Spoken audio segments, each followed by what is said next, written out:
Monsieur Haget, je vous avais dit que l'anglais était une langue difficile à apprendre.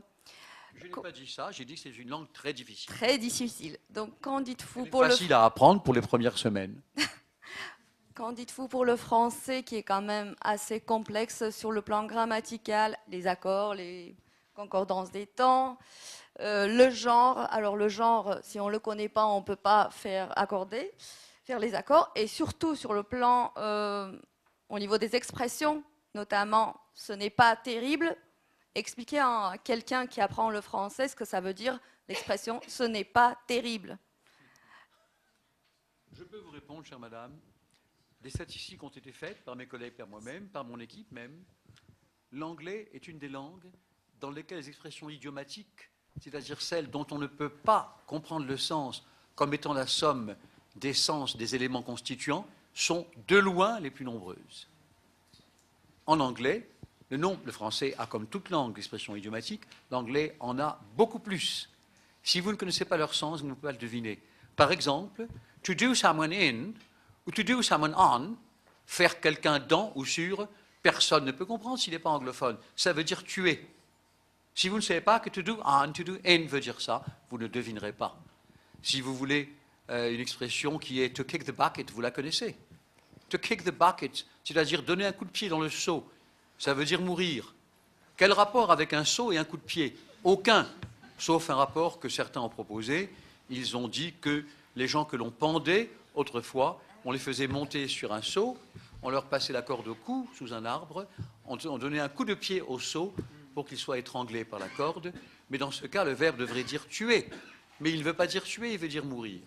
Bon, les expressions comme to kick the bucket, to do on, to do in, to do someone in, to do someone on, sont foisonnantes en anglais. Aucune langue n'a autant d'expressions idiomatiques. Je vous dirais même que très souvent, quand on me demande quel est votre critère, Hagege, de la connaissance d'une langue, je réponds, bon, il y a des profs d'anglais qui sont de bons profs, on ne peut pas dire qu'ils ne soient pas des bons anglicistes. Demandez-leur s'ils connaissent telle ou telle autre expression idiomatique. La plupart du temps, ils ne la connaîtront pas. To saw logs, c'est-à-dire scier des bûches. Qu'est-ce que ça veut dire? Ça veut dire ronfler. Car quand vous ronflez, vous faites un bruit.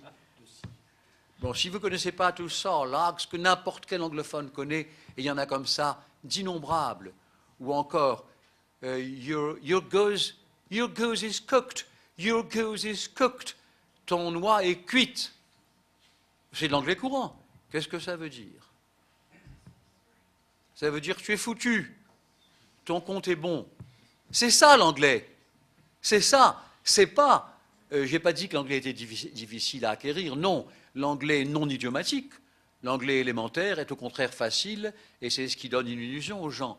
Mais l'anglais des anglophones, l'anglais des natifs, est une langue très difficile. C'est vrai que sa morphologie est simple.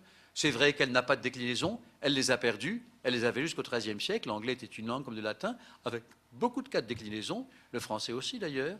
Ils les ont perdus à peu près à la même époque. Il y a des verbes forts dans la conjugaison qui sont loin d'être faciles. Il faut les connaître. On a to thrive, prospérer, mais to strive, c'est-à-dire faire un gros effort, fait strove, striven. To thrive, prospérer, fait thrive, thrived. Si vous ne le savez pas, vous n'allez pas le deviner. Donc il y a, bon, je cite ça, on pourrait en citer d'innombrables. L'anglais, en quelque sorte, rattrape par la complexité des verbes forts et par le foisonnement d'expressions idiomatiques la relative simplicité de sa morphologie nominale, où il n'y a en effet qu'un seul genre, un pluriel très simple. Tout cela est vrai. Il n'empêche que c'est une langue difficile. C'est ma position.